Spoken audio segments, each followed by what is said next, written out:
Ladies and gentlemen, boys and girls all around the world, it's your boy Double D. It's another episode of Me and Let's Chop It Up. Kind of hungry here, just have something to eat. Yeah, they got some food in my teeth. Yeah, but man, this your boy Double D, man. We here with another show. Pertinent, important conversation. I'm gonna be talking to one of my closest friends in the world. I know I say that a lot on when I had these podcasts and these shows because most of the people I'm talking to, most of the men I'm talking to, I got a relationship with them and I've known them most of my life, or all of my life. And this guy I'm talking to today is a good personal friend of mine. I consider him a friend and a brother. We've been rocking since we probably about 12, 13 years old, at least. And over the years, we just become even more closer in brothers. Just over the years, just dealings with one another, just being around one another, being men, being fathers, smoking cigars, throwing parties, like high school, just whatever you could think of. That's what we've all done together. We've been traveling together, and we do a lot together. But this is, like I said, I consider this my brother, and I'm gonna present the song and introduce to others my homeboy, Big Cam.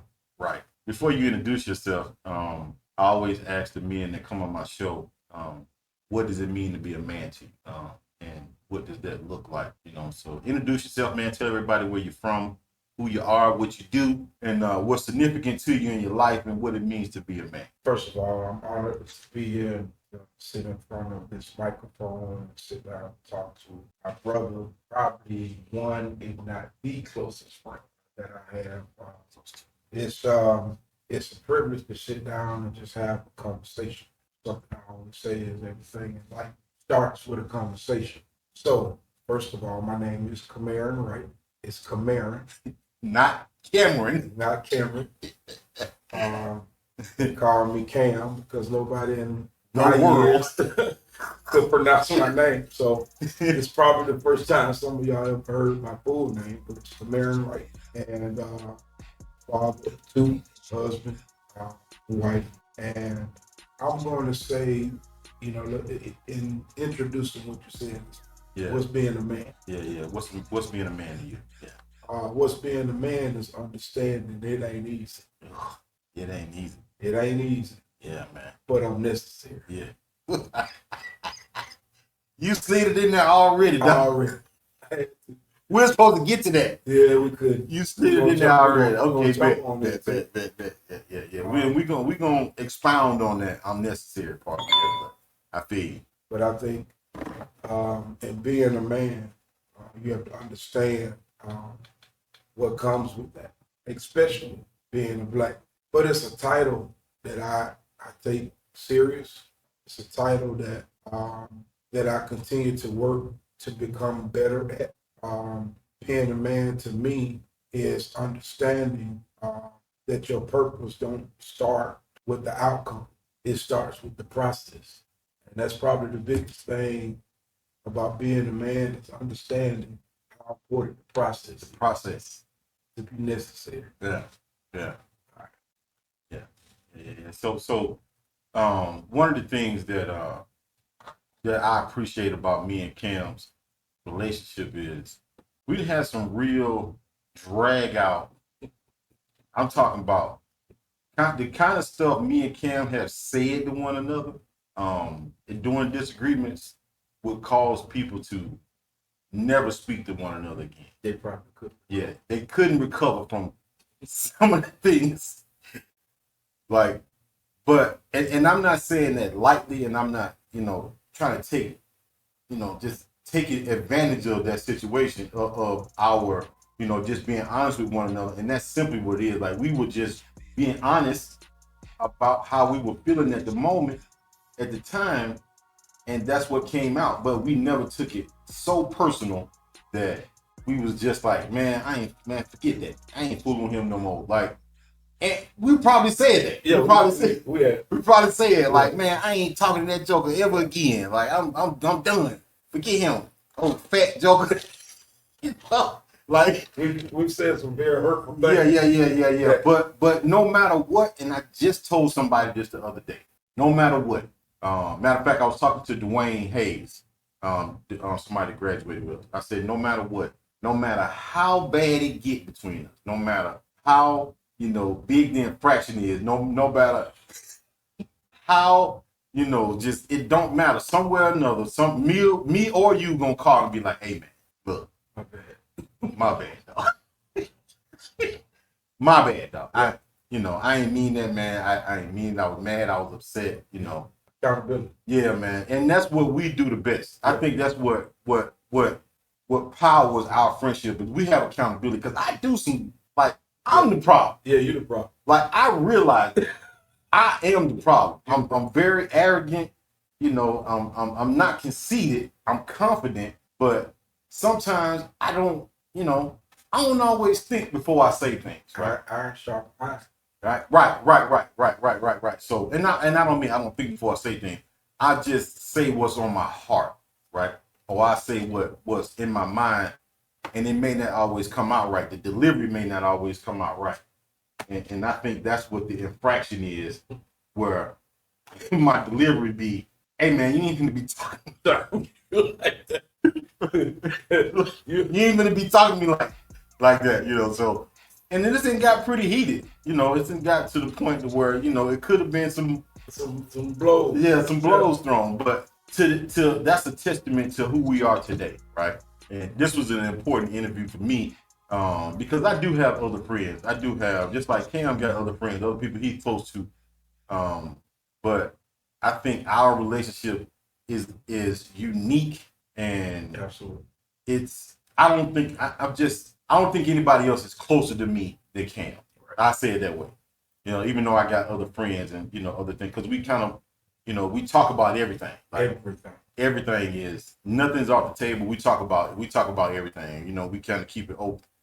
But I'm gonna get into we're gonna get into this interview. We're gonna stop patting each other on the back. And oh no, that's patting each other.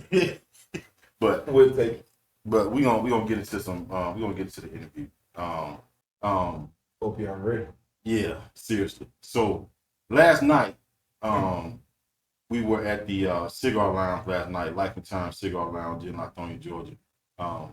If you're ever in Lithonia, make sure you stop by and patron Life and Times. What is it called? It's coffee. Life of Time Cigar Lounge. Oh, coffee.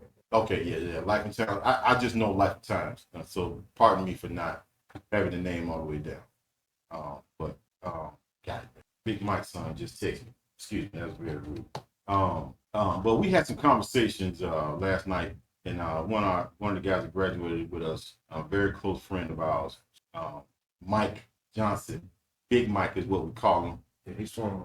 Yeah. We was with Glenn last night. Yeah, we were with Glenn. Yeah, Glenn. Big Mike. Yeah. We wanted Big Mike. Glenn. Yeah, we was with Glenn Johnson last night. Glenn, hipped us to so many different things. Thank you, John. He hipped us to so many things last night. But my question to you is, throughout the process of growing, getting older, becoming a man, having kids, what do you think was some of your most difficult times? What were some of your most difficult times during your process of becoming a man? Because I would say you're a man. Quite a few things. One, understanding from where I came from. Yeah. The expectations from a father and grandfathers that were very strong men. Yeah. And being able to live up to that expectation. But not really understanding what molded that. Okay. I was taught from a young age the foundation of being a man. From those very strong-willed leaders that I had great examples from. Yeah. Because I was able to soak up that knowledge and that wisdom of those men. But along the way, I had to find my own path and my own way, simply because hearing that from your parent or grandparent don't always soak in the same, especially as you're growing into a man. Yeah. Sometimes you don't get those lessons and those understandings, or it don't come back to you until you faced with some difficult things. Trial and error. Yeah. Right. Yeah. So then you go back to those foundational pieces that they, you know, entrenched in you. Yeah. And then at that point, you start applying those things. Yeah. That's I think, trial and error is one of the things that um, helps build you as a man. Like being able to apply these things, your lessons and the stuff that you hear and the stuff that you have to apply. Because the only way you can, I say this a lot, like only way you can only be what you see. Correct. Right. So if you don't see a man around you, more than likely, it's not that you can't become a man, but your track to being a man is probably going to be a lot easier, Well, times are a little bit different. Yeah. Or different. Yeah. In reaching that level of manhood. Yeah. Because bread ain't 25 cents. Yeah. Gas ain't 75 cents. Coke ain't nickel. Right. You cookies, they don't even, I don't even think it's candelated. Yeah, I don't. Yeah. You know what I'm saying? So there were difficulties, but now those difficulties has reached a new level based upon just, if you just want to use one word, just for finances. Yeah. So I would say before you get to the piece of financial, you always have to build from the character side of things. Yeah. Because that's what's going to lead you to the stability to be able to maintain what society says a man is. Yeah. And that's I'm actually glad you went that direction, because I was going to ask you another question. I was going to ask you is, why do you think we struggle?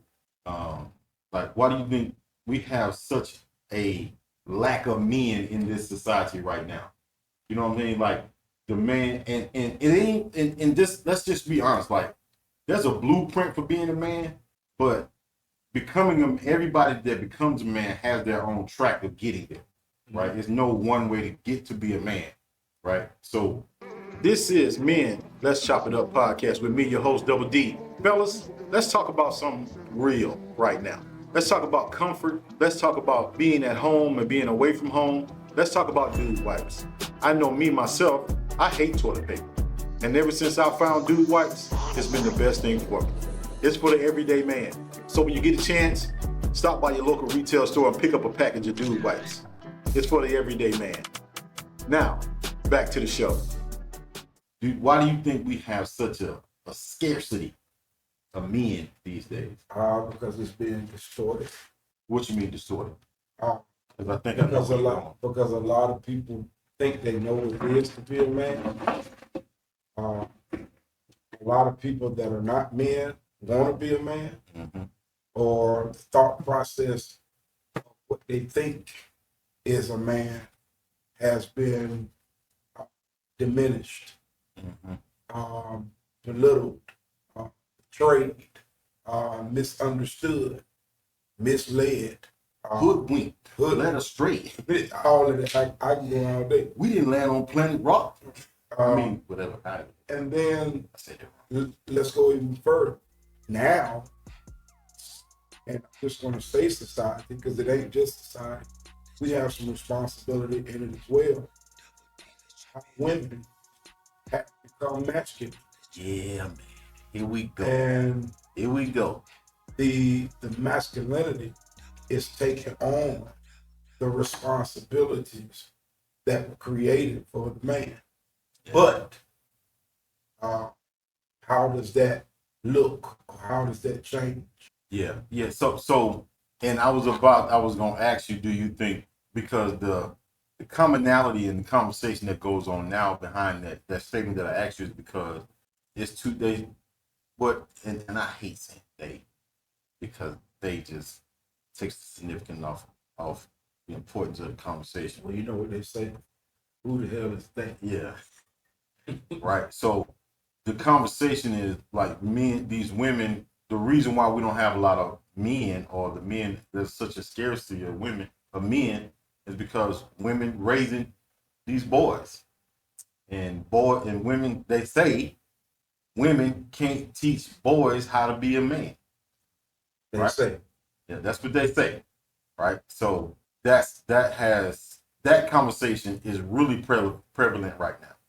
These masculine women raising these boys, trying to teach them how to be men. Well, you really want to? We going there? We going there. We going there. We're not gonna sugarcoat. We're gonna have the conversation we have. We're gonna let the world into what we talk about. All of it starts with a conversation. From the conversation, there's a choice. From the choice, there's a decision. Mm-hmm. And then from the decision, there's an outcome. Mm-hmm. Okay? Yeah. Conversation, choice, decision, outcome. Y'all write that down. Write that down. Yeah. The conversation that's had sets the expectations. The choice is choosing whether you're going to believe in the conversation. Okay? The decision is I'm going to decide whether right or wrong. Yeah. That conversation was worth having. Yeah. And the choice I made was right. Yeah. So I made a decision. Yeah. When you make a decision, you are responsible for the outcome. Yeah. Okay? Because the decision means mm-hmm. I've had the conversation, so the expectations are here. Mm-hmm. I've made a choice, mm-hmm. and I've decided. Mm-hmm. Because when you decide, that means you hold yourself accountable for your decision. Yeah. And then you determine the outcome. Yeah.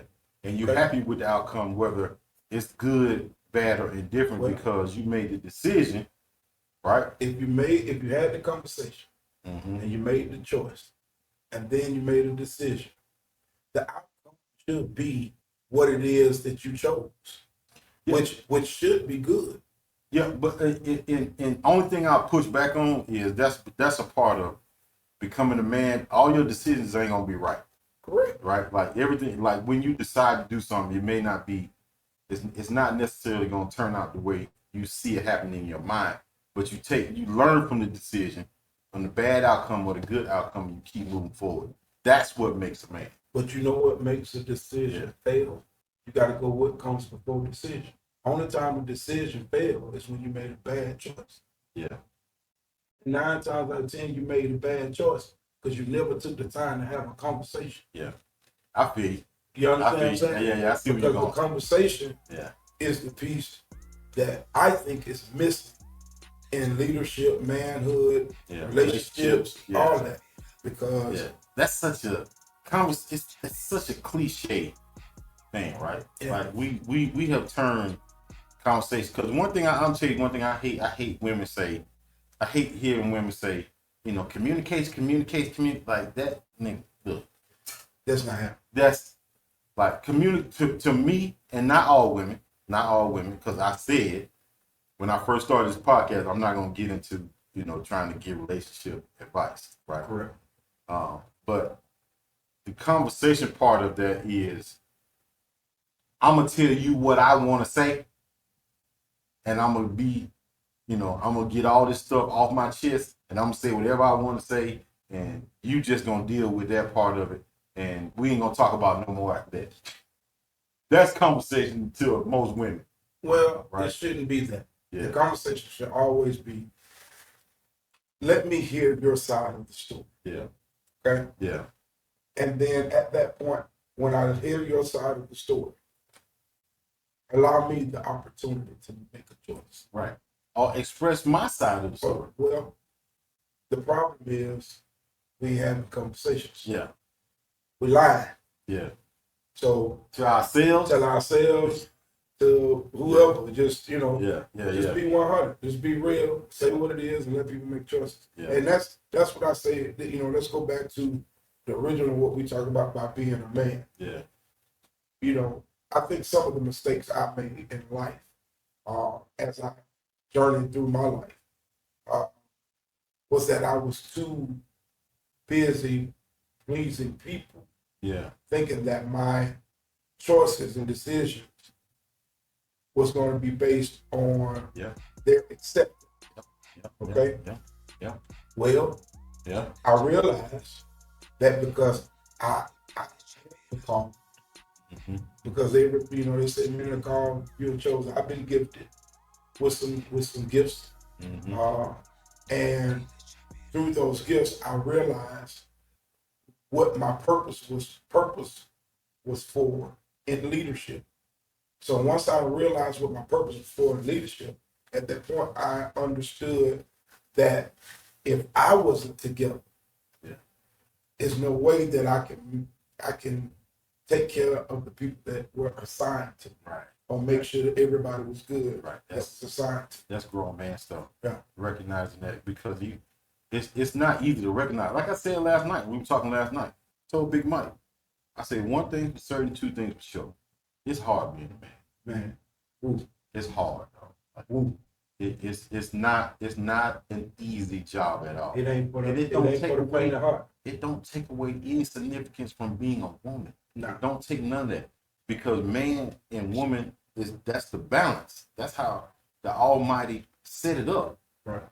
He set it up that way for us. Right. Man and woman, balance the scale. Right?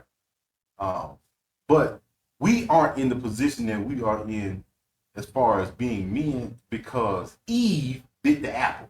For those that believe in that, right? If that's where you are, if you believe in it or not, I'm saying for me, from my understanding how I was raised and what I believe in, we aren't in the situation that we're in as men because Eve bit the apple, or the pear, or the grape, or not Eve. Yeah, Adam bit the apple. Right. Eve encouraged. Well, yeah. That's what I'm saying. Right? Yeah. But I mean, we'll go there. We'll go there, right? We're in this problem because he made a decision, right, that caused us to have to work by the sweat of our brow. Because he said don't do it. Yeah. So, and to me, and just kind of bringing back around the point I was trying to make was, it's not easy being it ain't, but it's also, my brother like to say, it's hard, but it's fair. It's hard, but it's fair. Yeah, it's hard, but it's fair, right? And we have to do things. We have to, we have to look at life for what it is without any congratulations or pats on the back. That ain't gonna happen. Right? Yeah. It just ain't gonna happen. No, we weren't created for it. Yeah. It be like that. Yeah. But it's important. Yeah. And that was the significance of this podcast too.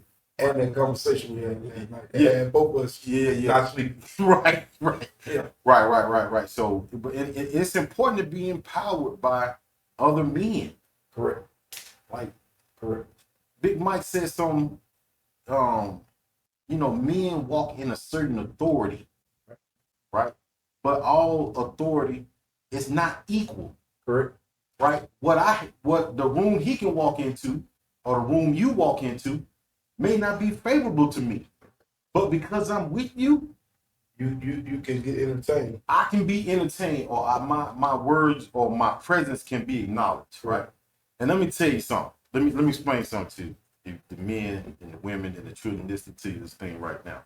If you've never walked into a room and been the room and experienced what it's like to be the room, listen, that's a privilege that only the people that experience that can actually understand.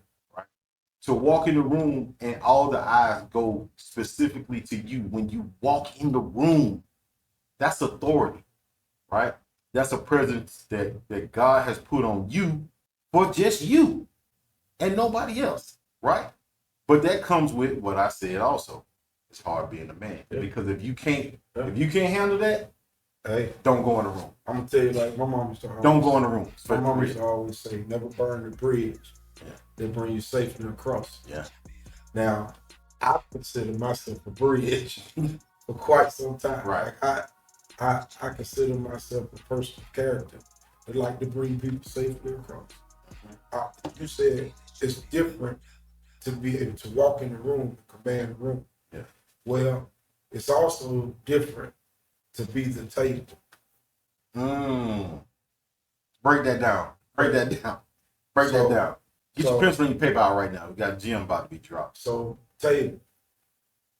As a leadership, when things are prepared, a meal is prepared, set on the table. The table holds up everything. Yeah. Okay. Table is where you pull up a chair to. Like we doing right. Like, yeah. Like we, yeah. You have a conversation. You break bread. You eat. Yeah. Be at the table. You understand that people gonna set stuff on you, right? It's gonna scrape you up sometimes. They may drop some on you. They may spill some on you. But that table still stand up, and it still hold up. As men, we got to embrace becoming the table, because sometimes it may be a mess sitting on top, but you're still responsible to hold it up. But you can't hold it up until you realize, and we're gonna go back. We're gonna go into this segment that you gonna realize how necessary you are. Yeah. Right. Yeah. I think right now, some of the conversations we've had as of lately, this podcast, the conversations and the things that you have put in the atmosphere, which I am not going to say because it ain't time yet. Yeah. But there's some things in process that's being put in place because it's being birthed in you. Yeah. And he's allowing you this opportunity to share it with those he's assigning to. Yeah. Because everybody may not log in. Yeah. Okay.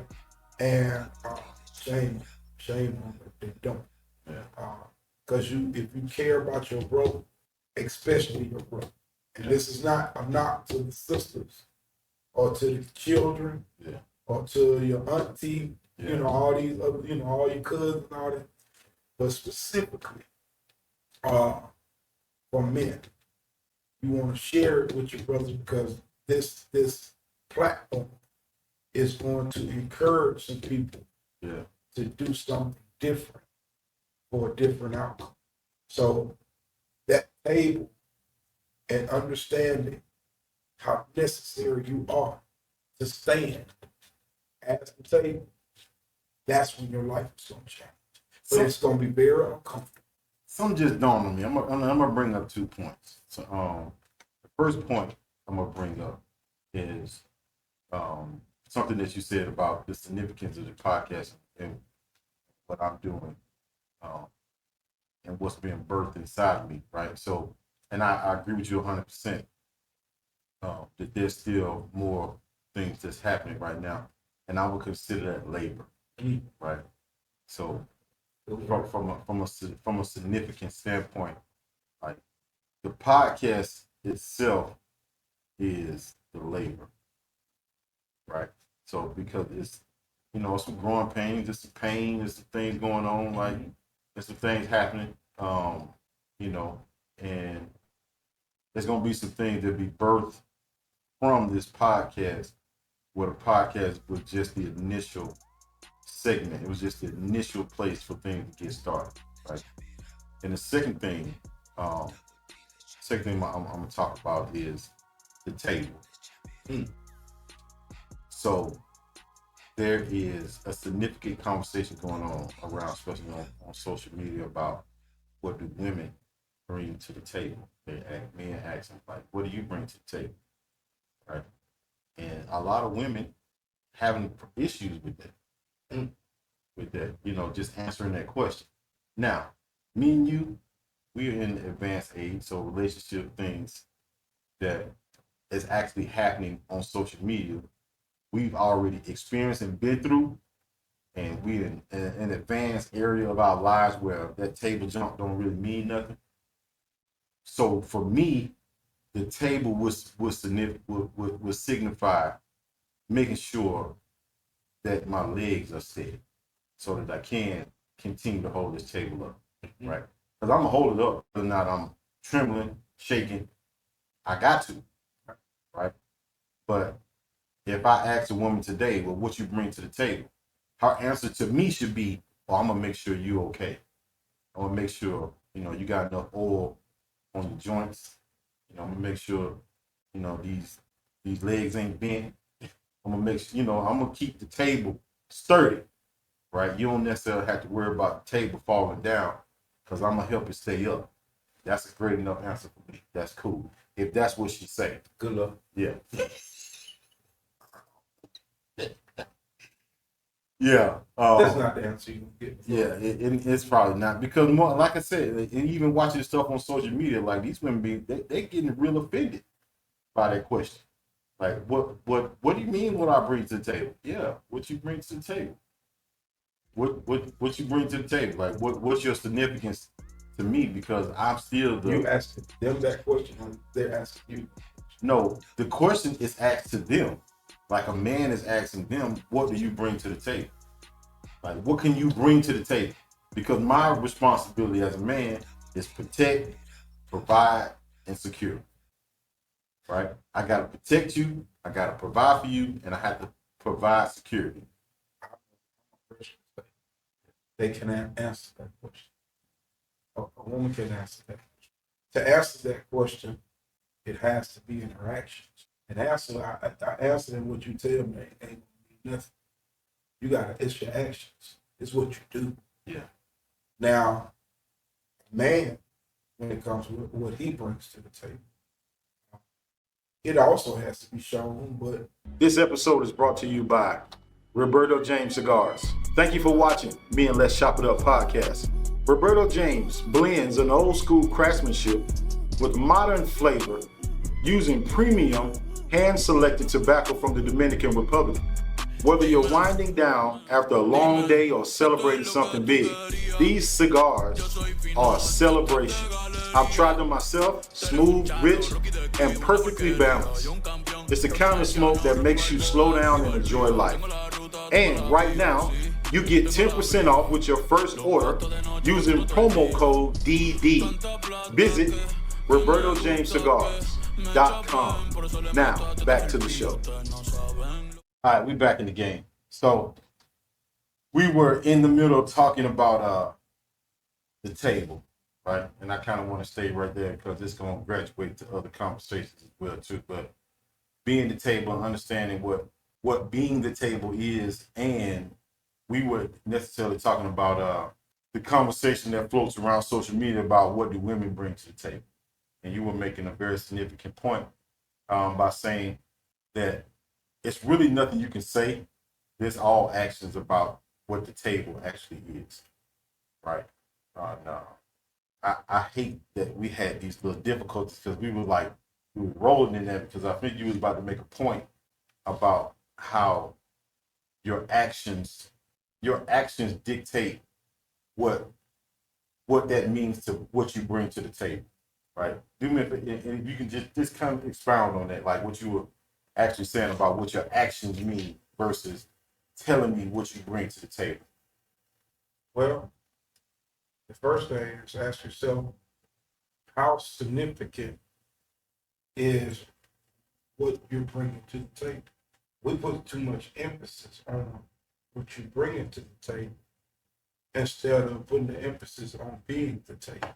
What you bring to the table don't necessarily have significance of actually being the table, because you bring it, you presenting what you bringing to put on this, I'm gonna call the table a canvas, right?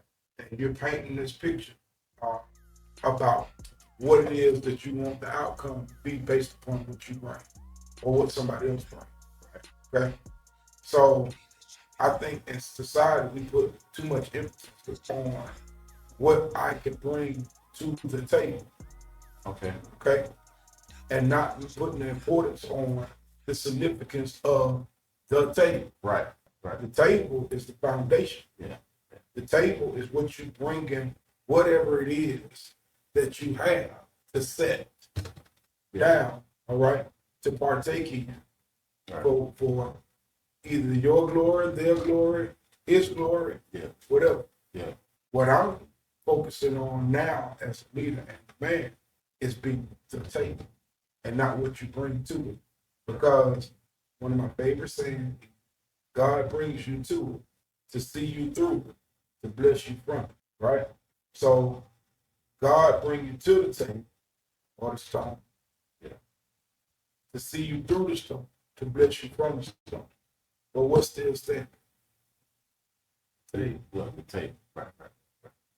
I over the years, my understanding of a storm and trouble has changed so much, bro. Like the value was in the storm. Process. The value was in the storm. Like being in the middle of the storm, appreciating the lessons being taught, the things that you're learning, and not necessarily getting to the end of the storm. Because there's always an end to the storm. Like don't no storm last forever. Absolutely. Right. And that's relatively and figuratively, like whatever. Like no storm lasts forever, but being in the storm, I'm starting to appreciate the storm. Man. I'm starting to appreciate the lesson that I'm learning. Even at 53, like I'm still learning stuff. I'm still building and gathering and becoming more of a man within this process of the storm. Now, the storms vary, right? So you got thunderstorm, yeah, hurricane, you got tornadoes. Yeah, man, they vary. So it depends on, can your table withstand the storm? Yeah. Ooh, boy, that'll preach right there, man. That would. Yeah, that absolutely. Yeah. So can your table withstand the storm? So the thing is, with the storm and how you said it means something different for you now. Yeah. Than it did then. Yeah. And how you appreciate the storm. Yeah. Is understanding that all storms ain't destructive. Yeah. Right? Yeah. A lot of times we feel like when there's a storm, something bad will happen. But we don't realize without the storm, there is no growth. I'm gonna tell you how I learned that. Yeah. Shameless segment. Right Cut Landscape General Contractor LLC. I do trees, clearing, grading, sod, landscaping design, so on and so forth. Right. We're gonna cut. Yeah. We'll be right back. So with that being said, in my business, I learned to appreciate the storm. Yeah. Now the storm normally keeps me from working. Keep you from working. Yeah. So I thought. Yeah. Right? Yeah. But I also realized that same storm is the reason why I got work. Hey man, you better talk. Right? You better talk. So I started finding the lessons and the blessings in the storm. Yeah. So that comes back to what you said, how your mind changed as you process. Yeah, man. Yeah. It's such a different aspect of life right now, man. Like I used to look at storms like, Lord, why me, Lord? Why am I going through this? Why you taking me through this? What did I do to deserve this? And I'm gonna say it like this. Everything you go through is through either your own or somebody else's interpretation. Yeah. Okay? Yeah. It's what you think. Yeah. But the question is, what do you believe? And here's the other part. Go on. The storm ain't for you. It's never for you. It ain't for you. It's never.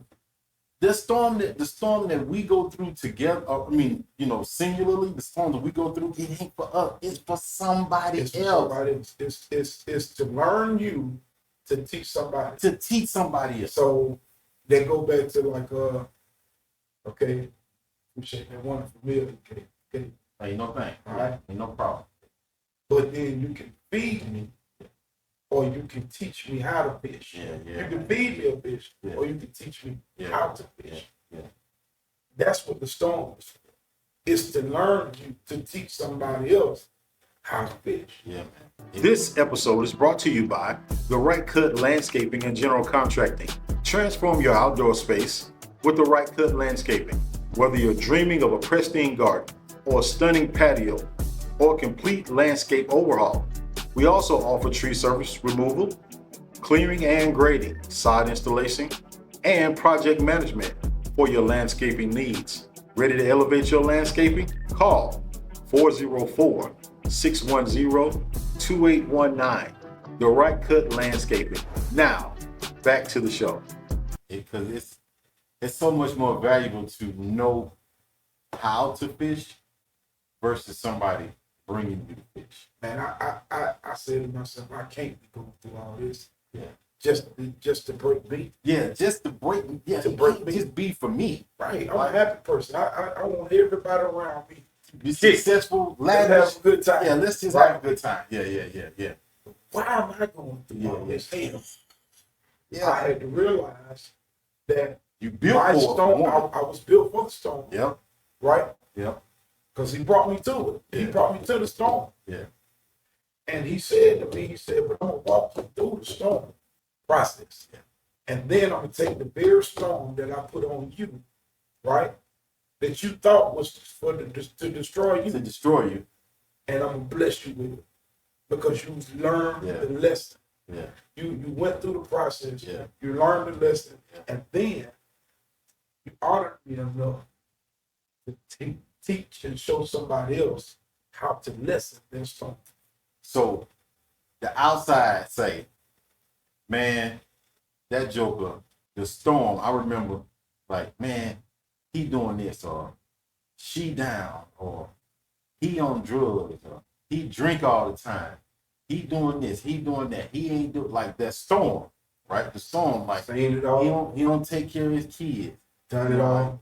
Mama ain't there. You know what I'm saying? Like all that stuff, all the storm stuff that goes on, the bills behind, losing cars, you know, repossessions, foreclosures, lights getting turned off. Mm-hmm. Like all the storm, the same storm that people see is the same storm that wind up being your pat on the back. Correct. That tells your you light. That tells you what? Yeah. That you what? Yeah. Say it. That you necessary. Yeah, man. Say it. That you necessary. Like I gotta really thank my friend Big Mike. that came all the way to Houston, Texas, to give me some confirmation. Yeah, man. About where God has me as a man right now. Yeah. And he been on me and Danny for a minute. Yeah, about at least 10 years. 10 years. At least. About taking that next step, that next leap, and making a decision to change your outcome. We doing well. We're doing okay. But there's a different level. And one of the things that I know that I got out of that conversation. He just texted too. Yeah. Yeah. I got out of that conversation was that I am necessary. Don't matter what nobody say. I mean, I've had people all my life doubt and tell me I couldn't do certain things, wasn't gonna do certain things. Wasn't gonna be nothing. Didn't have the education to do it. Wasn't smart enough. Yeah, wasn't smart enough, wasn't intelligent enough. Didn't make enough money. Didn't have enough money. You know. I've probably played and tricked out with more money than the average. Back in the day, I wasn't as responsible. Yeah. I had a good time. I had a great time. I had a great experience. Yeah. Okay. But it learned me a lot of lessons today as I grow into my financial stability place of I'm not going to say wealth, but having an ability to change lives. Yeah. So that's why I do the things that I do, and I do so many different things because I like to be amongst the people to allow me an opportunity to share my story with somebody that may help them. I used to think that jack of all trades, master of none was an insult. That's what they say. I used to think that was an insult. That's what they say. Right. But think of it this way. Everybody listen to this. If somebody called you a jack of all trades, master of none, being a master of one thing and being a jack of all trades, who you think the most significant is? Right? Well, the jack of all trades, but the jack of all trades got residual income coming from different. The jack of all trades it's pretty much like those people aren't expendable, right? Because you need a jack of all trades. When you provide yourself to be a jack of all trades, that means there's nothing you can't do. I mean, you can always recreate yourself. You can always do more things. Correct. Like, so if somebody takes something away, that's all right. I can go do this. You know, they take that away. That's all right. I got this skill right here. You can't take away my abilities. Yeah. And even like, it's not an insult to be a master of one. It's not. I mean, because you put the work in to become a master at that, right? So it's not an insult. So if you ever hear anybody say that, take it for what it's worth. Yeah, because there's nothing wrong with subcontract. Yeah, nothing. Nothing at all. That's what I call it. Yeah. The jack of all trades, that ain't doing them subcontract. Yeah, man. That means I'm the owner, Yeah. and then I can employ. Mhm. You understand? Yeah. So it's not any sort of. Yeah. And we're gonna get back to this tape, right? And the portion of the conversation where we were talking about what is a woman bring to the table. We're gonna get to this part of the conversation. Because I told you at some point I was gonna touch on this part. Right? Okay. So we're gonna talk about being a man and being in a healthy, thriving relationship. Mm-hmm. What that looks like. And if it's even possible. It is. To be in a healthy, thriving relationship. It is. One of my and one of my very good friends, Jermaine Andrews, just lost his wife. And sorry, just not too long ago. And his story alone, and I'm gonna have him on the pod so we can talk about his story. It's and tell a story from his words. But he is one of the few people that I know that had a healthy relationship. And they went through typhoons, hurricanes, twisters, tornadoes. Like they went through a lot together. And they went through the storm and they actually made it to the other side of the rainbow. Mm-hmm. Right. So I do have examples, and I do know people that has had healthy, thriving relationships. But I also know people that's been through hell. Correct. And still going through hell. Correct. Inside of a relationship, despite just hanging in there, staying together for whatever the purpose and the reason. But what does a healthy relationship look like to you between a man and a woman? I know that's kind of a loaded. It's a loaded question. But I would just like to know your one that I can answer. I can answer it because in the 52 years of my life, I was raised. You saw it. I saw it. I still see it. Yeah. I got parents that's been together since fourth grade. Over 50 something years, I think 56. Be that 54, 56. And y'all don't do me like that. Mama don't do me. Mama did. I don't do that. You saying your daddy saw your mama in the fourth grade? Take my grandparents to team. And he said, "That's up." That's in the fourth grade. That's up. Woo. So, what I've learned, number one, it takes balance, and balance comes from understanding what your purpose is in your role. Okay. A healthy relationship is understanding what it takes to stay healthy. Okay. If you don't understand what it takes to stay healthy, then it's impossible. It starts with the mental one, first and foremost. Because if your mind ain't right, 9 times out of 10, your physical right. So you got to take care of your mind. Right. You got to take care of your body. Right. And you got to take care of your responsibilities. Yeah. Okay. Now those responsibilities change from gender to gender. Yeah. We know that. Yeah. Okay. You talk about role and responsibilities. But the biggest responsibility in a healthy relationship is not necessarily just being accountable. It's more so being emotionally mature. I think that is probably it starts there. Because being emotionally mature allows you to be able to sit at the table.